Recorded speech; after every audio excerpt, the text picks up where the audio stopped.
سید الکونین صلی اللہ علیہ وسلم کے بالوں میں قدرتی خوشبو تھی جو ہر وقت مہکتی رہتی۔ مسند احمد کی روایت ہے، شمائل ترمذی میں بھی یہ روایت موجود ہے۔ شمائل میں حضرت جابر بن سمرہ رضی اللہ عنہ فرماتے ہیں وضعت یدی علی شعرہ فاذا هو ينفح طیبا ولم يكن بالجعد ولا بالسبط۔ سبحان اللہ، فرمایا میں نے نبی کریم صلی اللہ علیہ وسلم کے بالوں پر ہاتھ رکھا تو وہ خوشبو مہکا رہے تھے، اور وہ نہ زیادہ گنگریالے تھے اور نہ بالکل سیدھے۔ اسی طرح حضرت انس بن مالک رضی اللہ تعالی عنہ فرماتے ہیں، صحیح بخاری اور مسلم کی روایت ہے، راوی انس بن مالک ہے رضی اللہ عنہ، وَلَقَدْ رَأَيْتُ رَسُولَ اللَّهِ صلی اللہ علیہ وسلم وَإِنِّي لَأَرَى بَرِيقَ الطِّيبِ فِي مَفْرَقِ رَأْسِهِ۔ سبحان اللہ، کیا عجیب انداز ہے۔ یہ الفاظ پر آپ غور کیجئے۔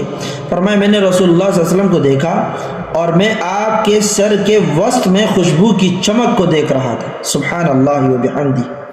اور اسی طرح صحیح مسلم کی روایت ہے، حضرت انس بن مالک رضی اللہ تعالی عنہ سے ہی روایت ہے، فرماتے ہیں ما شممت عنبرا ولا مسکا، اللہ اکبر، ما شممت عنبرا ولا مسکا ولا شیئا اطیب من ریح رسول اللہ صلی اللہ علیہ وسلم۔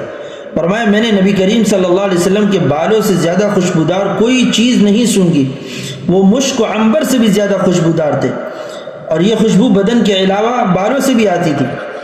تو میرے عزیزو، نبی کریم صلی اللہ علیہ وسلم کے سر مبارک سے نور ظاہر ہوتا تھا، آپ صلی اللہ علیہ وسلم کے بالوں سے ہمیشہ خوشبو آتی تھی۔